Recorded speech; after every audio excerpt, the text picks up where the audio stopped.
আসসালামু আলাইকুম। সংবাদে আপনাদের সবাইকে স্বাগত জানাচ্ছি। আমি ফিরোজ তোহা। শুরুতেই আরবে কেবলস সংবাদ শিরোনাম।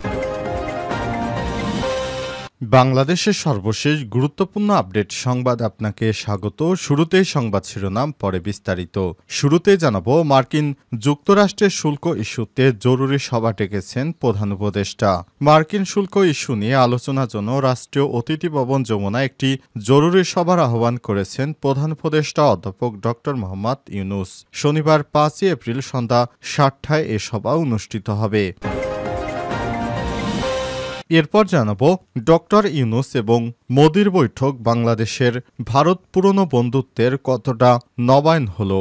নানা অনিশ্চয়তা কাটিয়ে ব্যাংককে প্রথমবারের মতো দ্বিপক্ষীয় বৈঠক করেছেন অধ্যাপক ডক্টর মোহাম্মদ ইউনূস এবং নরেন্দ্র মোদি। একেই দুই দেশের সম্পর্কে একটি ইতিবাচক ঘটনা হিসেবে দেখা হচ্ছে। এবারে জানাবো, প্রধান উপদেষ্টার সঙ্গে মিয়ানমারের প্রধানমন্ত্রীর সাক্ষাৎ। মিয়ানমারের প্রজাতন্ত্রের রাষ্ট্রীয় প্রশাসন কাউন্সিলের চেয়ারম্যান ও প্রধানমন্ত্রী সিনিয়র জেনারেল মিন অং হ্লাই প্রধান উপদেষ্টা অধ্যাপক ডক্টর মোহাম্মদ ইউনূসের সঙ্গে সাক্ষাৎ করেছেন আজ। বিষয়টি নিশ্চিত করেছেন প্রধান উপদেষ্টার প্রেস সচিব শফিকুল আলম।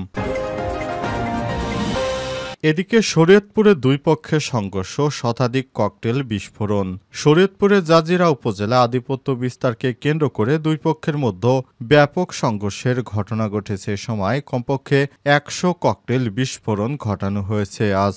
উপজেলার বিলাসপুর ইউনিয়নের দুর্বাডাঙ্গা এলাকায় এই ঘটনা ঘটে। স্থানীয় পুলিশ সূত্র থেকে জানা গেছে, বিলাসপুর ইউনিয়ন চেয়ারম্যান কুদ্দুস ব্যাপারীর স্বেচ্ছাসেবক লীগ নেতা জলিল মাতবরের সমর্থকদের মধ্যে আধিপত্য বিস্তার নিয়ে দীর্ঘদিন সমস্যা ছিল। 5 আগস্টের পর শেখ হাসিনা পালিয়ে যাওয়ার পর সেই জায়গাগুলো বিএনপির নেতাকর্মীরা দখল নিতেই এই ধরনের সংঘর্ষ হয়েছে। এবারে জানাবো, ঈদের ছুটি শেষে ঢাকায় ফিরতে শুরু করেছেন মানুষ। টানা 9 দিন ঈদের ছুটি কাটিয়ে রাজধানী ঢাকায় ফিরতে শুরু করেছে কর্মজীবী মানুষ। সরকারি অফিসগুলো রোববার থেকে শুরু হলেও অধিকাংশ বেসরকারি অফিস ছুটি শেষ হয়েছে, তাই জীবন জীবিকার তাগিদে ব্যস্ত নগরীতে ফিরতে শুরু করেছেন তারা। এবং সর্বশেষ জানাবো, সুপ্রিম কোর্ট সচিবালয় প্রতিষ্ঠার দ্বারপ্রান্তে বললেন প্রধান বিচারপতি। সুপ্রিম কোর্ট সচিবালয় প্রতিষ্ঠার দ্বারপ্রান্তে রয়েছে বলে জানিয়েছেন প্রধান বিচারপতি ডক্টর সৈয়দ রেফাত আহমেদ। তিনি আরও বলেছেন, পৃথক সচিবালয় বিচার বিভাগের প্রাতিষ্ঠানিক স্বাধীনতা এবং স্বায়ত্তশাসন নিশ্চিত করতে সহায়ক। প্রিয় দর্শক, এতক্ষণ শুনছিলেন সংবাদ শিরোনাম, এবারে বিস্তারিত। তবে তার আগে বন্ধুরা, অনুরোধ থাকবে সংবাদটিতে একটি লাইক দিন। এই চ্যানেলে আপনি নতুন হয়ে থাকলে আমাদের সংবাদটি দেখতে দেখতে চ্যানেলটি সাবস্ক্রাইব করে রাখুন। কমেন্ট করে বন্ধুরা আপনার মূল্যবান মতামত জানিয়ে দিন আপনি বিশ্বের কোন দেশ থেকে বা বাংলাদেশের কোন স্থান থেকে আমাদের সংবাদটি দেখছেন এবং শুনছেন। এবারে বিস্তারিত। মার্কিন শুল্ক ইস্যুতে জরুরি সভা ডেকেছেন প্রধান উপদেষ্টা। মার্কিন শুল্ক ইস্যুতে আলোচনার জন্য রাষ্ট্রীয় অতিথি ভবন যমুনায় এক জরুরি সভার আহ্বান করেছেন প্রধান উপদেষ্টা অধ্যাপক ডক্টর মোহাম্মদ ইউনূস। শনিবার 5 এপ্রিল সন্ধ্যা 7:30টায় সভা অনুষ্ঠিত হবে। শনিবার 5 এপ্রিল প্রধান উপদেষ্টার প্রেস সচিব শফিকুল আলম সামাজিক যোগাযোগ মাধ্যম ফেসবুকে এই তথ্য নিশ্চিত করেছেন। মার্কিন শুল্ক ইস্যু নিয়ে আলোচনার জন্য প্রধান উপদেষ্টা অধ্যাপক ডক্টর মোহাম্মদ ইউনূস সন্ধ্যা 7:30 রাষ্ট্রীয় অতিথি ভবন যমুনা একটি জরুরি সভার আহ্বান করেছেন। স্থানীয় বিশেষজ্ঞ উপদেষ্টা এবং কর্মকর্তারা এই সভায় যোগ দেবেন।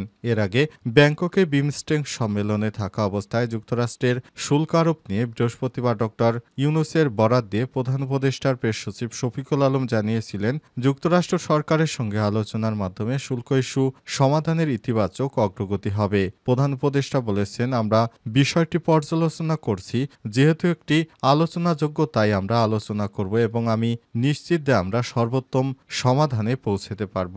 যুক্তরাষ্ট্র বাংলাদেশি পণ্য আমদানির উপর 37% শুল্ক আরোপের বিষয় নিয়ে তিনি আরো বলেছেন, এগুলো এখনো পুরনো বিষয়টি আলোচনার শুরুর পর্যায়ে রয়েছে। আমরা এই আলোচনা করছি এবং আমরা যেসব পদক্ষেপ গ্রহণ করছি তাতে আশাবাদী সামনের দিনগুলোতে যুক্তরাষ্ট্রের সঙ্গে আমাদের সম্পর্ক আরও সুদৃঢ় হবে। আমরা এমন এক সমাধানের দিকে যেতে পারব যাতে উভয় পক্ষের জন্য উইন উইন সিচুয়েশন হবে। ডক্টর ইউনূস এবং মোদির বৈঠক বাংলাদেশ ভারত পুরনো বন্ধুত্বের কতটা নবায়ন হলো। নানা অনিশ্চয়তা কাটিয়ে ব্যাংককের প্রথমবারের মতো দ্বিপক্ষীয় বৈঠক করছেন অধ্যাপক ডক্টর মোহাম্মদ ইউনূস ও নরেন্দ্র মোদি। একেই দুই দেশের সম্পর্ক একটি ইতিবাচক ঘটনা হিসেবে দেখা হচ্ছে। গত বছরের অগস্টে গণ অভ্যুত্থানের মুখে আওয়ামী লীগ সরকারের পতনের আকস্মিকতায় থমকে গিয়েছিল দুই দেশের সম্পর্কের গতি। এরপর থেকে দুই দেশের মধ্যকার টানাপোড়েন, কূটনৈতিক পরিসর ছাপিয়ে রাজনৈতিক বিদ্বেষমূলক বক্তব্য, এমনকি অনেক সাধারণ মানুষের বয়ানেও ছড়িয়ে পড়ে।